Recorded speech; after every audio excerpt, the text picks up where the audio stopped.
News that's breaking this minute. Defence Minister Rajnath Singh has tweeted and reacted on the Handwara encounter. He says, and I quote, "The loss of our soldiers and security personnel in Handwara in Jammu and Kashmir is deeply disturbing and painful. They showed exemplary courage in their fight against the terrorists and made supreme sacrifice while serving the country. We will never forget their bravery and sacrifice. I offer my tributes to the soldiers and security personnel who fell in action. My heart goes out to the families who lost their loved ones today. India stands shoulder to shoulder with the families of these brave martyrs." Unquote.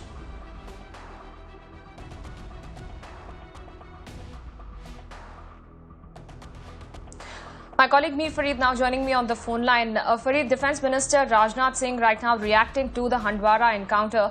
It is extremely disturbing and painful to have witnessed the loss of life of 5 soldiers who've been martyred in this encounter that took place. Well, yes, obviously after this, tributes are pouring in, and now the Defence Minister has, through this tweet, basically come forward and showed his concern about this encounter, and also importantly, paying rich tributes to these Jawans. Now, we know that this has been a very tough operation for the security forces, especially the army.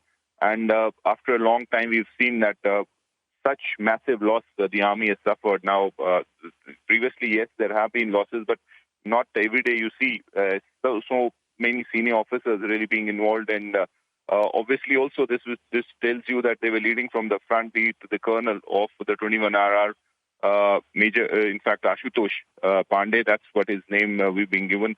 And Major also was with him. They had their 2 buddies, 2 Jawans who were always with these officers. And they went in as they found these militants in this house. And the army says that it was basically an operation to take out civilians who were trapped there. So as they went in, they were greeted with a volley of gunfire from the militant side, and they were killed. Now, the issue is that there were several complications as far as this operation is concerned. One important factor was also the weather. It was raining all through this time, and in spite of all these handicaps, the security forces went in and killed these 2 militants who, let me tell you, were very heavily armed, trained, and had recently infiltrated. They could be part of the bigger group, and for them, the search operation continues in the large area of that particular area, and also forest area, which is very close to the village where this operation went on. All right, Farid, you said this was quite a challenging task in hand for the Indian Armed Forces. Can you also tell us about the details of this encounter? How long was this encounter continuing in Handwara?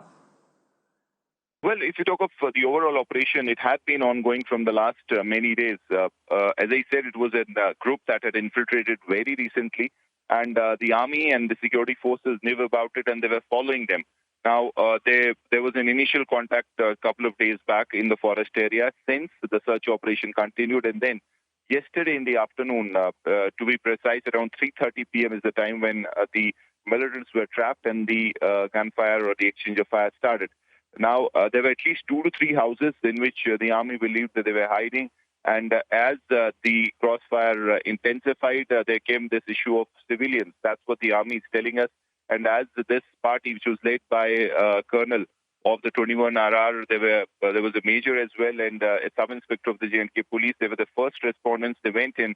And however, the militants who were ready opened a very heavy volume of gunfire, and they were killed. Now, the first hint that the forces got that, in fact, there was a loss of communication.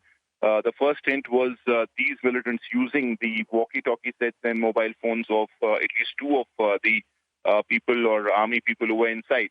So that was something that gave the first indication of a grievous situation and probably the loss of these officers. But then the operation continued, and this morning, both the militants were killed and also the bodies were retrieved. As I said, right now, as is the SOP, sanitization operation continues. They're checking for any leftover explosives, booby traps, and all that will be taken care of. Back to you.